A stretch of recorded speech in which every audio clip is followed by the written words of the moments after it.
What's up, everybody? Thank you so much for joining us on the Shaping Your New Start Education podcast. Listen, I'm so excited to bring guests to you week to week. We've got a special guest in the place, a teacher, professor, straight from North Carolina. We're going North Carolina 2 weeks in a row. I'm telling you. Listen, we're learning anything and everything education. This subject today is about teaching history. We're talking about teaching history. And listen, I'm serious about history, everybody. So right after this, I'm bringing my guest on. Check this out. Thank you so much. Also, listen, before we go to the intro, I want to let you know that this podcast is sponsored by McGuire Wear. Fashion your faith. McGuire Wear, fashion your faith. We have so much gear to put out into the atmosphere.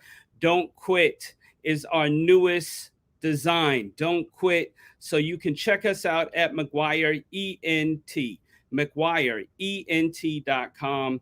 McGuire Wear. This is sponsored by McGuire Wear. All right, everybody. We'd love for you to share this video out with somebody. We'd love for you to go to YouTube and Shaping Your New Start on YouTube and subscribe to the channel. Love for you to share this out, everybody. Please like and share if you're on Facebook. This is Shaping Your New Start Education Podcast. I'm your host, Dr. Phil 2. Here we go.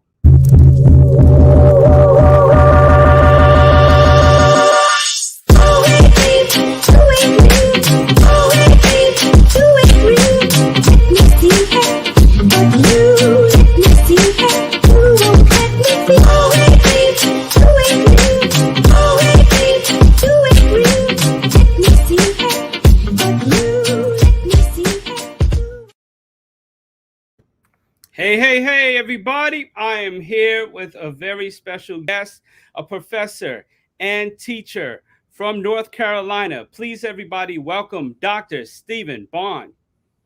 Hi, everyone. How you doing? Good.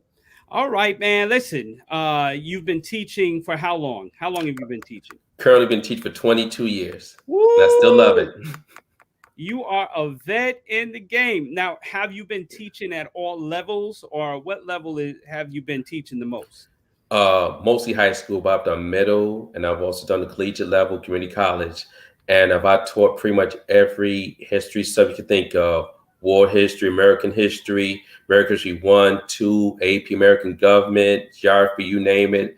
I've probably taught, all those types of histories. So I just enjoyed it. I've never really taught on the elementary level, but everything 6th grade and above, I've taught pretty much for the most part. Yeah, listen, so I'm telling you, history is powerful. My daughters come home and I say, where did you learn in history? I want to know, have you connected the dots? Do you see yourself in history? It's just so critical that our students understand history.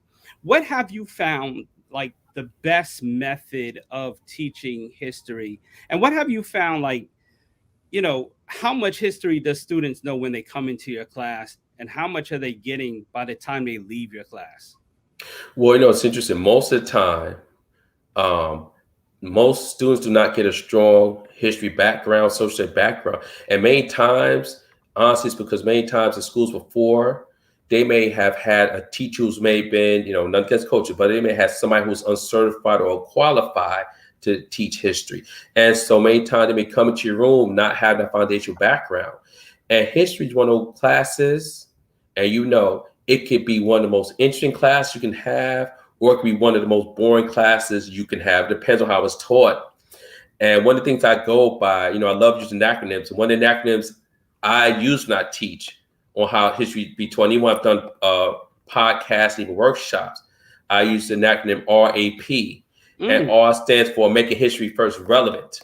You have to make it relevant, because if it's not relevant, they're like, well, why are we learning about this? Why are we learning about what happened in World War II or the economic crisis? Why are we learning about September 11th?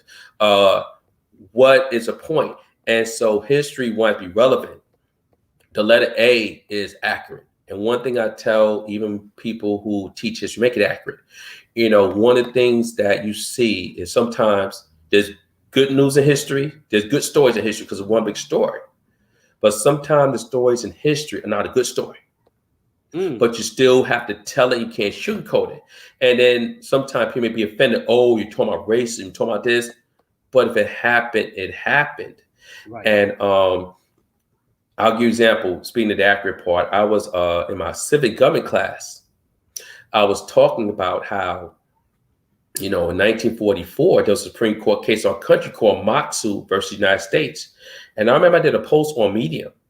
And a lot of scholars now heard of it. They was like, Korematsu and United States, what was that? And I said, President Roosevelt, during World War II, gave an executive order 9066 to say Japanese Americans would have to be put in concentration camps. Now, they didn't use the word concentration camp, but it's called internment camps, where basically they were put behind electric barbed wire and they were taken away from their homes. So a lot of the Japanese Americans that lived between California all the way up to Washington, like Seattle, were taken from their homes. And so a Japanese guy, Fred Korematsu, sued the Supreme Court and said it violated his 14th Amendment right. But the Supreme Court went 6-3 in favor of Roosevelt's decision. So he lost the case. And so after World War II, and the thing was basically, it was racism against Japanese Americans. Can't sugarcoat it. Because during World War II, German Americans were living in America, right? They weren't put in concentration camps. Italian Americans who were also fighting with the Axis, they were not put in concentration camps, but wildly Japanese Americans. And it was the racism against Asians in the West Coast of this country. And so years later, Bill Clinton honored Fred Korematsu. And they also gave reparations because when some of the Japanese Americans came back to homes in Seattle or San Francisco, their homes were destroyed. Wow. So they had a legal standpoint, and people have apologized in case they give reparations. So history had to be accurate because here's the thing. People bash the Germans and the Nazis for what they did in World War II. But you have to be accurate and accountable for what was done here. You know what I mean? And so one thing you see in Germany, I have an uncle that lives in Mannheim. Germans are upset and they were embarrassed about what they did in World War II. And they try to make amends for as much as possible. It's a chapter in history that they know is stained. And they try to rectify as best they can. So the accurate part is real important. And the P stands for passion. To me, history is one of those subjects, it has to be taught with passion. If you're not interested in it, you shouldn't be teaching it. I'll be any means necessary. I've done videos in my class. I dress up sometimes. I've dressed up as kings. I've dressed up as pharaohs. I've dressed up as medieval servants. I've done it all. That. Yeah. And I'll show you some pictures later. But what it does, we walk in the classroom, we got an outfit on. Some kids look like, okay, what's up with him? But then they see, okay, you piqued the interest. And one time on Halloween, a few years back in my school, I dressed as a pharaoh. And I said, the Africans, we were kings. We were leaders.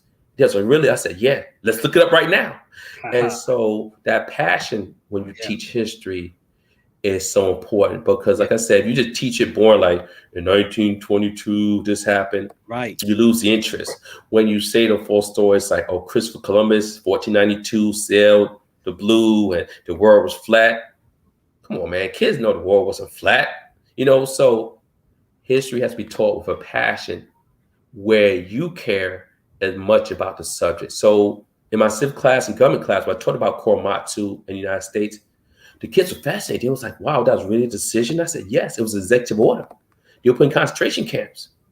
So it blows your mind. But what it does, let the kids know, okay, you still love your country, but we have to admit there are some imperfections and some flaws in our government, in our country. It doesn't mean you're anti-American. But when you can point out what was done wrong, you're a bigger person when you can admit it and say sorry. And that's how I teach history. So like the R stands for making it relevant. So we could be talking about some in the 1800s or the 1900s. But how is it relevant today? One of my history classes, we were talking about the Gilded Age and the Rockefellers and the Carnegies and how the rich are getting richer. The poor was getting poorer. And we see even today where there's a lower class, but there's an upper class with monopolies. So we talked about Rockefeller, Carnegie. were they morally wrong because they made these monopolies and made millions and billions of dollars? They had people working for them, in unsafe conditions with rat feces and everything. So we look at some of the leaders today, some of the millionaire billionaires. And I asked the class one time, I said, well, are they running monopolies? Is what they're doing unethical? And so when you make history relevant to what we go on with today, so that relevance, the accuracy, go ahead. Just pause there for a second, because when you're teaching history, it's like they've passed a law where you can't really talk about a certain history because it makes people feel bad, right? I've heard that. And also you have the history that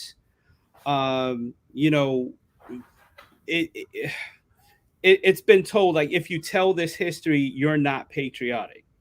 If you tell this, you're not, even to religion and all of these things, it becomes an issue of, are you being patriotic because you're talking about this history or because you're talking about that? So I like what you're saying, especially for being accurate. So you want to be relevant, you want to be accurate, and you want to tell the story with passion. Exactly.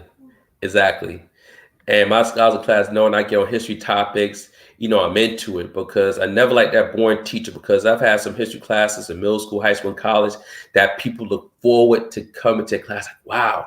Like I had one teacher when I was undergrad, and she actually was part of the civil rights movement, went to Summer March, and she was Jewish, and she had blacks in her car, and she mentioned how they try to bump off the road. And I'm like, wow.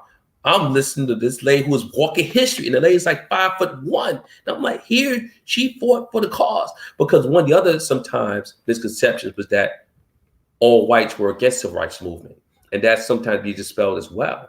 So we look at these facts, and you bring up an important point, because I watch the news, and they're trying to stop certain history being taught. But here's the thing, like I tell the class, but the accuracy part. I said, if it was part of history, if it was part of the Constitution, if it was part of our government, if it really happened, you have to mention it and not sugarcoat it. And because it's still history. But what I also tell my class, and I mean it, I love my country.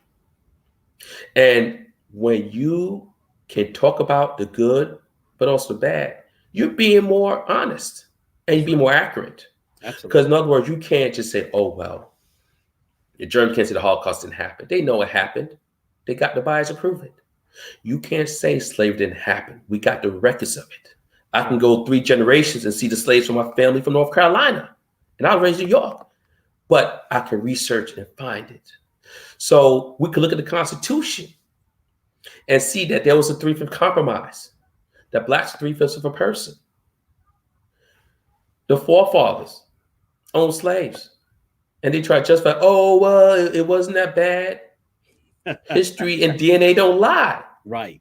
So, but when you try to sugarcoat it and deny it, that's where the problem comes. Because people assume, oh, you're talking about the racist past. That's wrong. You're feeling guilty. No, you're speaking the truth.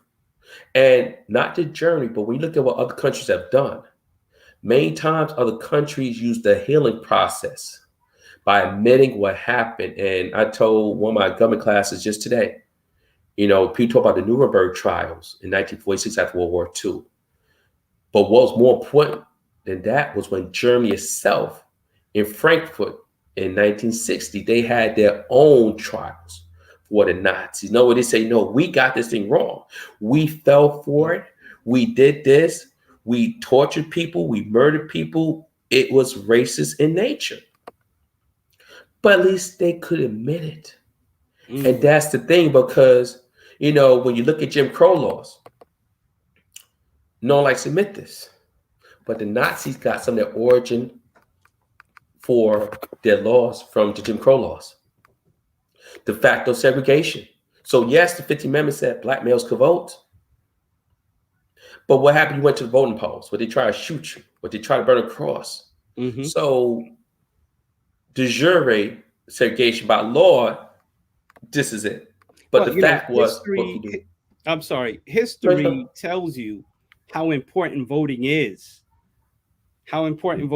Because if voting wasn't so important, they wouldn't be raiding the Capitol. Right.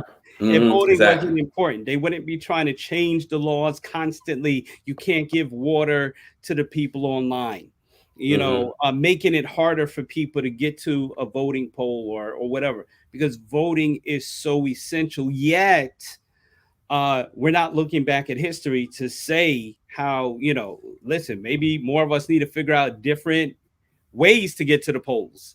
If they put it on Sunday, hey, we just going to have a church service right there at the line, right? We're going to do outdoor service, virtual service. You're going to have a service on your phone, but you better get in line. Regardless of how it is, if they try to put it on Saturday, hey, we're going to have church at the, I don't know. We're going to figure it out. But, it's very important that, we understand the history of voting, how many people sacrificed their life, and how much more important it is for us to vote. It is. And I tell my scholars ones over 18 to vote because, as my grandfather used to say, if people died for it, it must have been important. And that goes to show how important voting is. And, I'm glad you mentioned insurrection. One of the things that really bothered me and troubled me was the January 6th insurrection, because I did a post on a history blog, and I talked about how what made January 6th so disgusting was that in our history, one of the things we said as a democracy, that the transition of power was always bloodless. Democracy like France and England can't say that. So here all these years, and when I talked about this, even when Jefferson and the others got power, there was no fighting, because in 1800, when Jefferson won the presidency from John Adams, he was the first president to not be a Federalist. The Federalists was upset at that. There was almost a civil war, and it got really heated. Wow. But they said, listen, let cooler heads prevail. Let Jefferson be president. Let this be bloodless. Because at one point when Jefferson was getting a little nervous, like he won the presidency and he beat the incumbent, and they said, hope nothing happens now. He was nervous. But when he got transition of power and he was the first non-Federalist president, there was no bloodshed. So the fact of all these years with the democracy we've had, the one thing we could say was that there was no insurrection, no one being killed. And so what I saw was horrible. And I'm glad now people are being held accountable for it. And they should be, because let's keep it real. Let's keep it 100. There's a lot of democracies in this world. How many democracies can you go to and storm their capital and live to talk about it? I know. Yeah, you try something like that in France. And I know Russia's going through a lot where they trying to democracy, but you try to do that in Russia, France, England. You try to get an insurrection in some of those countries, you won't be able to live to talk about it. And I'm not saying you have to kill, but the point is that when you have an insurrection, you divide the people like that, in a lot of ways it's just as bad as a civil war. Because one thing you have to remember now, when violence occurs and when no one talks about why it happens or come with a solution, that's when the problems come. Because let's look at the Civil War. It was called Civil War first.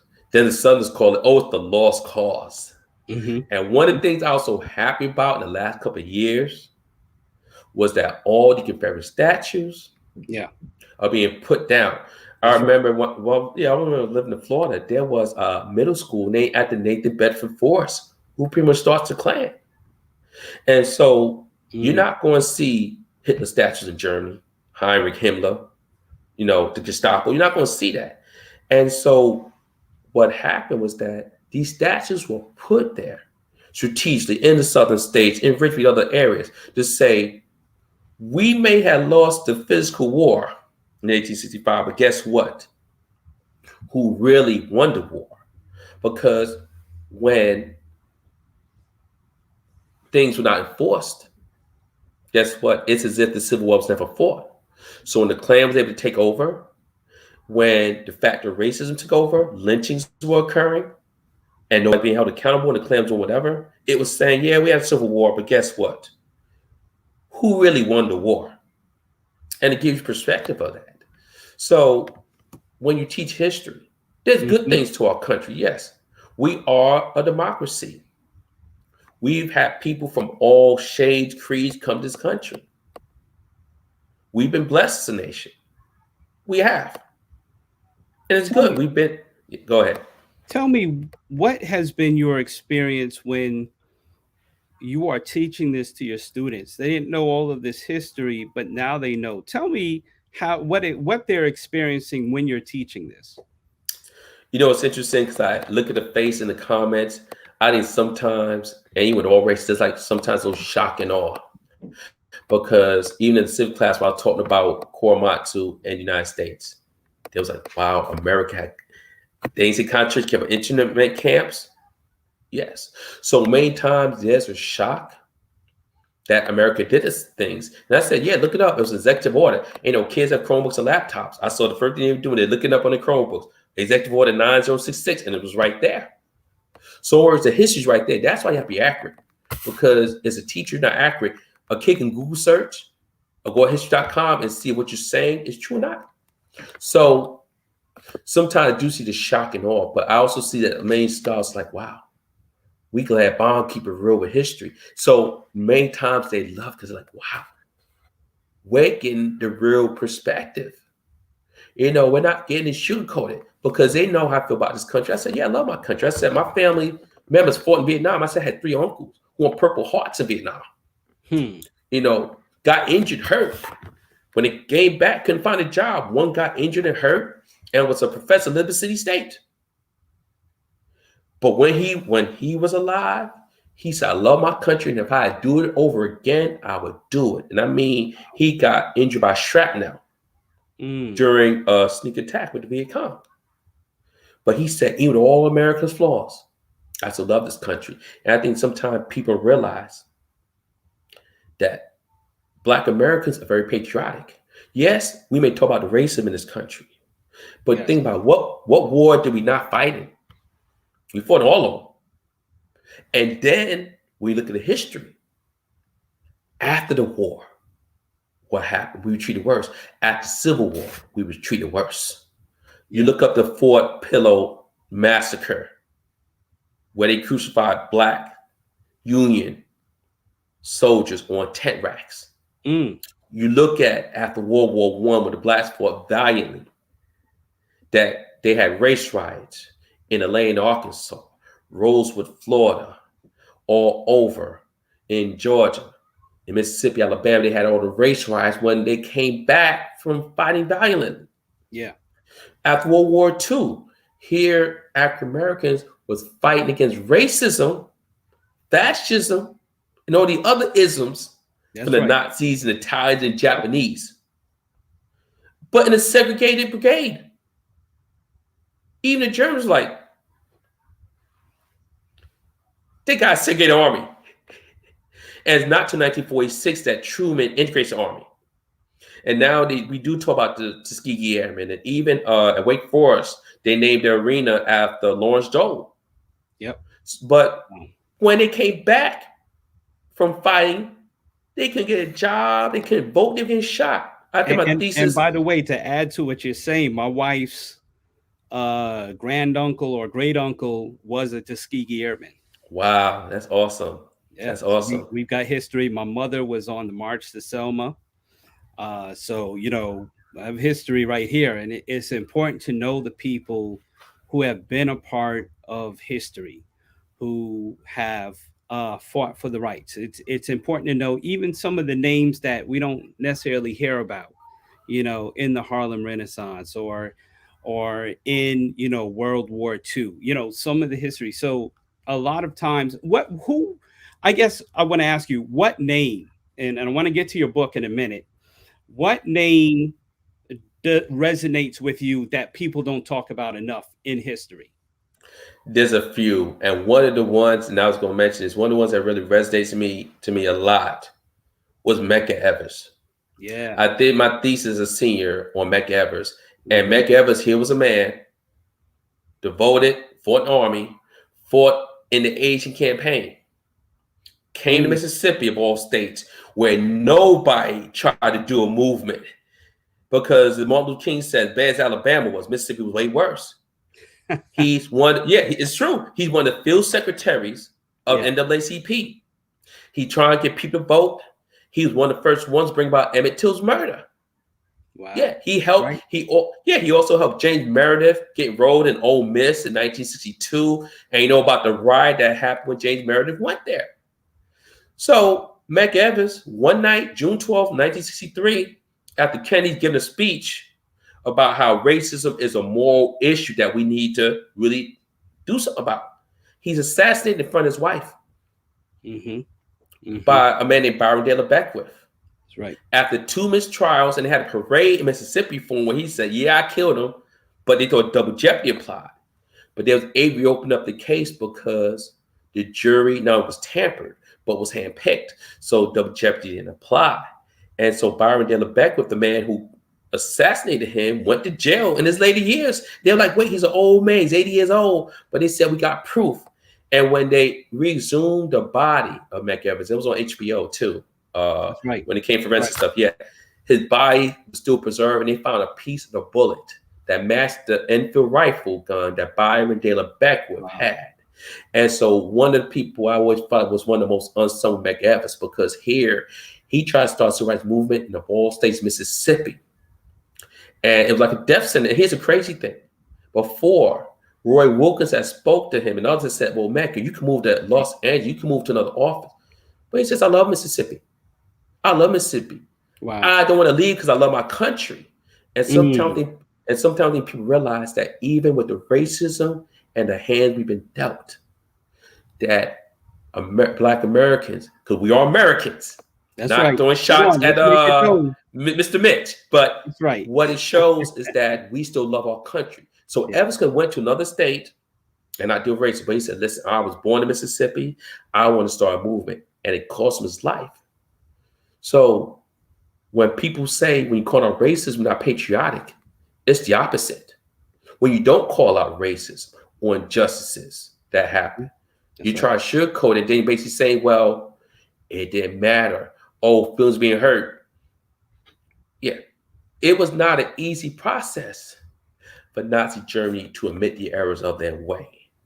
When they saw all the bodies, that was not just Jewish people, but Russians, Eastern Europeans, right?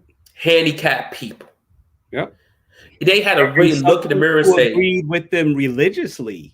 Right. It wasn't, it was more than just the Jewish population. There was some more that were added to that because of their religious affiliation. Exactly. And so Germany had to really take a look at the mirror.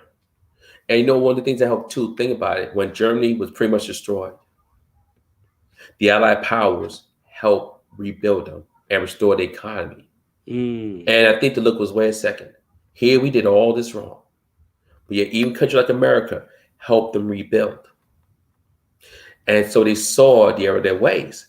And Americans do the same thing. I remember when I was a teenager, and I think it was 1988 Olympics, and they were talking about South Africa and the apartheid, and they was like, ban South Africa, ban this. I'm like, wait a second. Even as a high school, I'm saying America is condemning South Africa for apartheid. Yep. But what about what's going on in our country? Because even I remember being in 1988, I remember seeing racism at my high school in New York. I remember where, they did not want to put young Blacks in advanced placement classes. They said, well, oh, you can't handle the load, can't do this, do that. And teach back then, they had more free reign, what they could say. They could call you dumb, slow. Yeah. And so it was different back then. And one of the things I do as a teacher is, I believe be outside the box. Like I said, if I got dressed up or, I do some videos. Like I did a video where I was imitating doing the crate challenge, but I had a kid recite the preamble, because each year when I teach civics, I do a preamble challenge where I give a student a reward if they can recite the whole preamble. So I acted like I was going to do the crate challenge. And I had the kids acting, when you got a good group of kids, because talking good in class, like, Dr. Bond, don't do it, don't fall. I said, wait a second, we're not going to do this challenge, but let's do the preamble challenge.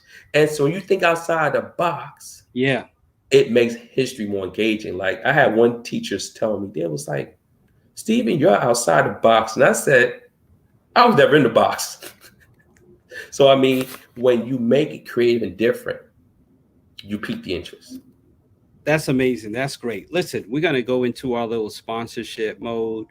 We want to talk about your brand for just a minute. So let's talk about your book here. Tell us a little bit about your book. My book is called Perseverance in a Strange Land. And basically, it's a collection of journals that my students wrote about dealing with COVID. And they wrote journals about how they felt. You know, some even to reach lost family members. And also, I had a part where students reacted to when George Floyd was first murdered, because they journaled from about April 2020 to about June. And I got a collection of them. And that's the first part of the book. And so it's called Perseverance in a Strange Land, the voices of the youth during the COVID-19 pandemic. Because while the pandemic was going on, people were home. People saw George Floyd get murdered. People saw it. It was 8 minutes, 46 seconds, 9:29, whatever it was. People saw it. And this was even before Breonna Taylor. So I had several students voice their opinion about how they felt about the COVID, that they were afraid of getting it. Some of them got it. I did as well at one point. My family did. So it spoke volumes because it's the kids' point and perspective. And there's also a part where I got quotes from like athletes like Kobe Bryant, LeBron James, other with quotes. And also this little history part where I got people like the unsung in history. Like, for example, I mentioned Martin Luther King in a little biography. I mentioned like some of the unsung like we talked about before, like Shirley Chisholm, that people know about how influential she was a woman, that she ran for president, even in the 70s. Talk about Eleanor Roosevelt, you know, so there's little biographies of some of the unsung in history, men and women that, you know, you may not hear often about, but was as relevant as anyone else. And let me show you the book real quick. Here it is. And it's called Perseverance in a Strange Land, the voice of the youth during the COVID-19 pandemic. All right. So listen, if you're watching right now on YouTube or Facebook, I've put the link to his book in the chat. Okay, and we're going to make sure that we put it also in when you go to anchorfm.com and you listen to this podcast later. We'll make sure we have the link to the book as well. All right, so we want you to support Dr. Stephen Bond. We want to thank you so much. You can go on even Amazon right now. Look at it. Here's the title. We put it up on the banner as well. You can go to Amazon right now. You can get this book. Listen, man, I want to thank you so much. Thank you so much for inspiring our students with history, for doing, going over the limits and going outside the box, living outside the box, dressing up like a historian. Because I've done that before too. I have a whole outfit. So I get you, brother. I get you. I got pictures of me looking crazy. But that is how you teach. You've got to make it visual. You've got to make it practical. So let's not forget his 3 points of teaching. Rap, right? Relevant, accurate, teach with passion. Teach with relevance, teach with accuracy, teach with passion. Thank you so much. And you can follow him, Dr. Stephen Bond, on Instagram as well. And once again, we want to thank you for being our guest here on the Shaping Your New Start Education podcast. Thank you. Thank you, Dr. West. I appreciate you. Absolutely. Okay, everybody, listen, we'd love for you to subscribe to our channel, Shaping Your New Start on YouTube. We'd love for you to go follow us, Dr. Phil _2 on Instagram, Dr. Phil 2 _ on Twitter. Either way, you can find me, drphil2.com, if you want to book me for an engagement. Also, if you want to book Dr. Stephen Bond, listen, he's right there on Instagram. You can find him, and he's constantly putting out content. So thank you so much. Support his book, Perseverance in a Strange Land. Perseverance in a Strange Land. Wonderful host. And thank you so much for being part of what we're doing here to shape somebody's new start in education. May God bless you, and thank you so much. All right, Be everybody. blessed too. Thank you so much for supporting. Thank you so much for watching. This is Shaping Your New Start Education Podcast. We'll see you very soon in our next podcast. We can't wait to see you again. Thank you.